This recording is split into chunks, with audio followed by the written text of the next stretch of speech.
Terapia Racional Emotiva Comportamental, de Albert Ellis. Albert Ellis nasceu em Petersburgo em 27 de setembro de 1913 e faleceu em Nova York em 24 de julho de 2007.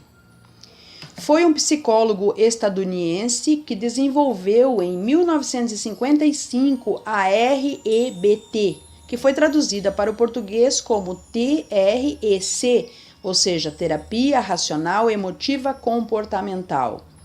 Ele iniciou como terapeuta racional e foi ampliando até se tornar o que conhecemos hoje por Terapia Racional Emotiva Comportamental.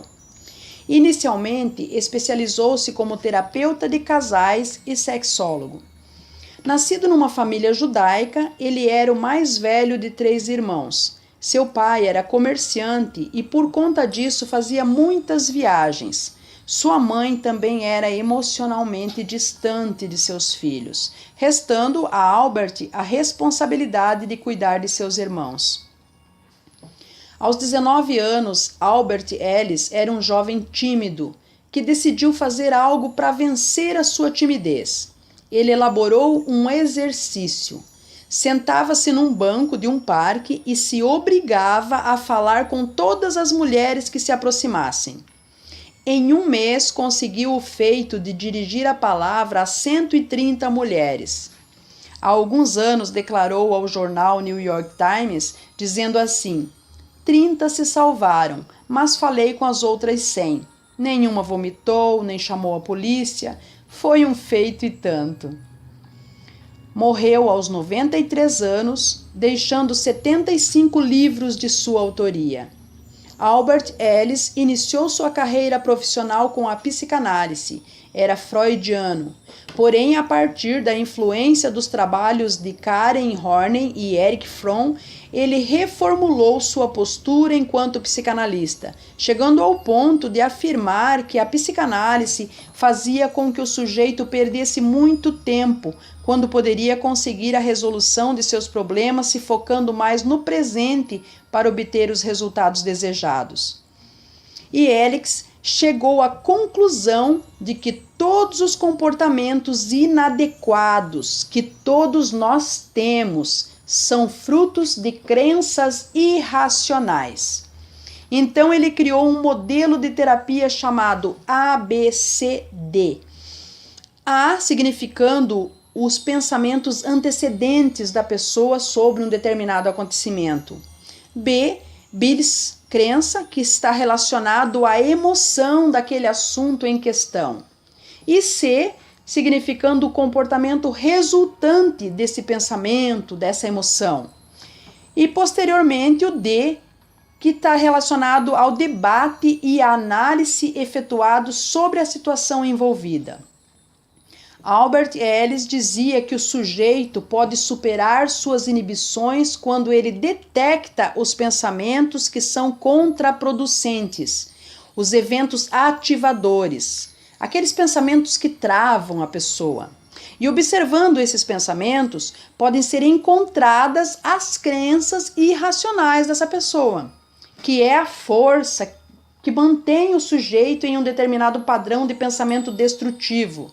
Então ele nos traz a TREC, a Terapia Racional Emotiva Comportamental, como uma ferramenta de detecção, de suporte e impulsão para o sujeito poder se reinventar. Albert Ellis definiu 12 crenças irracionais centrais. Número 1. É fundamental para um adulto ser aceito que é amado por todos. Ou melhor, é fundamental para um adulto ser aceito e amado por todos. E Ellis diz que isso é impossível de acontecer. Nem todo mundo vai gostar de você. Sempre vai haver alguém que nos rejeita, que não nos aceita. Então, isso é impossível, é uma crença irracional. 2. Existem atos terríveis e as pessoas que cometem esses atos devem ser punidas. Albert diz que o bem e o mal são questões que dependem da perspectiva. O que é bom hoje pode não ser mais amanhã e vice-versa. Depende de um contexto, depende de uma história, para que seja algo entendido como bom ou como mal. É relativo. 3. É terrível quando as coisas não acontecem como esperávamos. Ele diz que essa crença não é racional, porque podemos ser surpreendidos de forma muito mais prazerosa ou agradável do que aquela que esperávamos. 4. A felicidade é nos imposta por fatores externos. Erickson diz que a felicidade é construída por nós. Como vemos e sentimos o mundo pode ou não nos proporcionar a felicidade. 5. Algo perigoso e assustador devemos nos preocupar muito. Erickson diz: as preocupações não solucionam os problemas, por isso são dispensáveis. 6. É mais fácil evitar do que enfrentar as responsabilidades da vida. Erickson diz que isso é falso, porque cada vez que evitamos, apenas atrasamos ou adiamos o confronto e um problema ou medo maior. Cada vez que enfrentamos, podemos não resolver de imediato, mas estaremos progredindo em direção à solução. 7. A pessoa precisa acreditar em algo superior e mais forte que ela própria.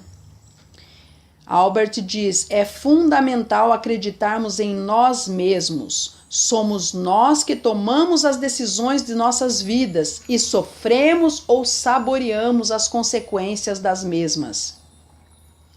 8.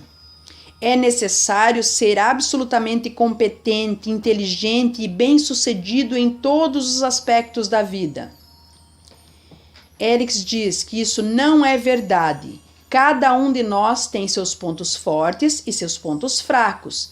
Naquilo que mais nos dedicamos, somos melhores. E como o conhecimento é algo que está em constante mudança, é impossível sermos eficazes em tudo. 9. Se um acontecimento no passado nos afetou, irá necessariamente nos afetar no presente ou no futuro. Isso não é verdade, diz Albert. Exemplo: tínhamos um medo no passado, porém enfrentamos esse medo e ele deixou de nos afetar. Isso não fará com que revivamos uma mesma situação, mesmo com a presença desse aspecto do medo presente. 10.